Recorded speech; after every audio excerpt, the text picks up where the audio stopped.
बिस्मिल्लाहिर्रहमानिर्रहीम। अस्सलाम वालेकुम स्टूडेंट्स।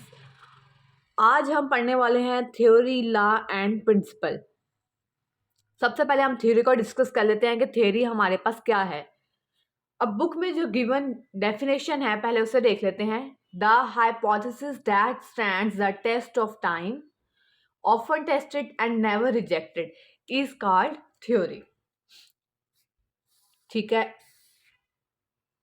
ऐसी हाइपोथेसिस जिसे बार बार टेस्ट किया जाए और बार बार टेस्ट करने के बाद भी वो कभी भी रिजेक्ट ना हो तो हम उसे थ्योरी कहते हैं। ठीक है, अब जब भी कोई थ्योरी बनाई जाती है तो हम एक प्रोसेस से गुजरते हैं जो पिछले लेक्चर्स में हमने डिस्कस किया।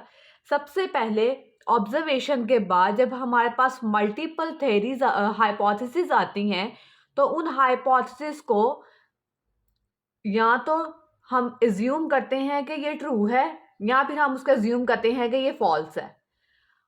अगर हमारे पास हाइपोथेसिस सही साबित होती है हम उसको डिडक्शन के बाद इफ एंड देन के प्रोसीजर से गुजार कर अगर हम उसे एक्सपेरिमेंट्स की तरफ ले जाते हैं तो हम उस एक्सपेरिमेंट को बार बार रिपीट करते हैं। एक्सपेरिमेंट्स के जो रिजल्ट्स आते हैं अगर वो सेटिस्फाइड रिजल्ट्स हैं तो उन रिजल्ट्स को रिपीट किया जाता है। ठीक है, यानी कि हाइपोथेसिस जो है वो एक्सपेरिमेंट से गुजरकर रिजल्ट्स तक जब आती है तो फिर हमें एक चीज़ पता चल जाती है कि यहाँ ये चीज़ जो है इसके रिजल्ट्स कुछ इस तरह से आ सकते हैं। अगर वो रिजल्ट्स ठीक हैं तो उन रिजल्ट्स को रीटेस्ट किया जाता है, बार बार उनको रिपीट किया जाता है ताकि कोई भी गलती की गुंजाइश ना रह सके। ठीक है, जब कोई भी गलती नहीं निकलती हमारी हाइपोथेसिस एक ट्रू हाइपोथेसिस प्रूव हो जाती है, इसको रिजेक्ट नहीं किया जा सकता और इसमें बहुत सारे एविडेंस ऐसे मौजूद होते हैं जो कि हमारी हाइपोथेसिस को सही साबित कर रहे होते हैं।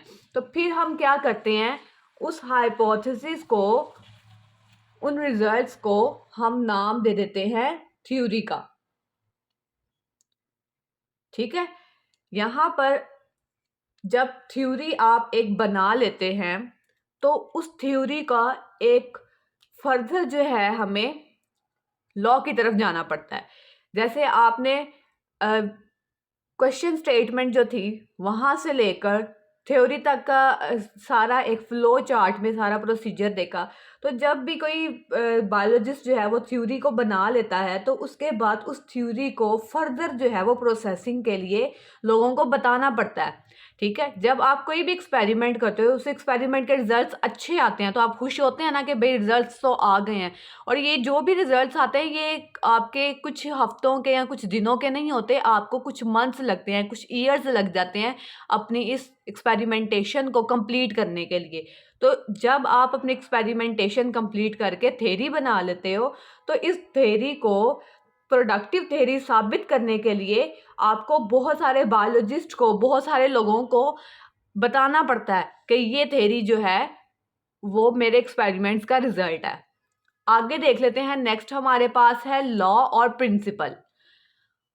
लॉ और प्रिंसिपल, लॉ क्या है? कानून। ठीक है, असूल, कायदे। ठीक है, तो अब लॉ और प्रिंसिपल की हमारे पास क्या डेफिनेशन है? यूनिफॉर्म और constant fact of nature. Uniform और कांस्टेंट फैक्ट यानी कि किसी भी एक्सपेरिमेंट के जो रिजल्ट्स आए हैं उनको हम रीटेस्ट करे जा रहे हैं, उसके बावजूद उनके रिजल्ट्स जो हैं वो यूनिफॉर्म है, सेम है, चेंज नहीं हो रहे और कांस्टेंट फैक्ट्स हैं उसके, यानी कि वो नेचर में एक्सेप्ट किए जा सकते हैं। तो उसे हम क्या कहते हैं? लॉ और प्रिंसिपल। अब लॉ और प्रिंसिपल जो है वो हमारे पास इररिफ्यूटेबल थ्योरी है, ऐसी थ्योरी जिसे हम डिनाई नहीं कर सकते, जिसे हम रॉन्ग प्रूव नहीं कर सकते। ठीक है, तो जब भी कोई थ्योरी आती है तो बहुत सारे बायोलॉजिस्ट, बहुत सारे साइंटिस्ट जो हैं वो इस थ्योरी को रॉन्ग प्रूव करने के लिए बहुत ज़्यादा एफर्ट करते हैं कि हम इस थ्योरी के ऊपर वर्क करें कि हो सकता है कोई ना कोई ऐसी गुंजाइश निकल आए कि ये थ्योरी जो है वो उसके जो जितने भी डाउटफुल अप्रोचेज हैं ये उनको जो है वो ये उस थ्योरी को रिजेक्ट कर सकें। ठीक है, तो इसके लिए क्या होता है, इसके लिए एक्सपेरिमेंटल एविडेंस को देखा जाता है कि क्या ये गलत साबित हो सकता है या नहीं।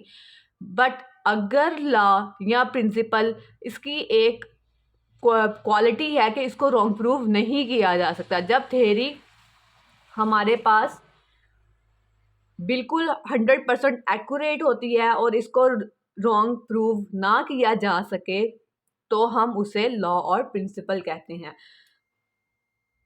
सेकंड थिंग, लॉ की कुछ एग्जाम्पल्स जो हैं, मतलब इसको किस तरह से परफॉर्म किया जाता है, किस तरह से लॉ बनता है, इसकी कुछ एग्जाम्पल हैं यहाँ पर जो बुक में गिवन है।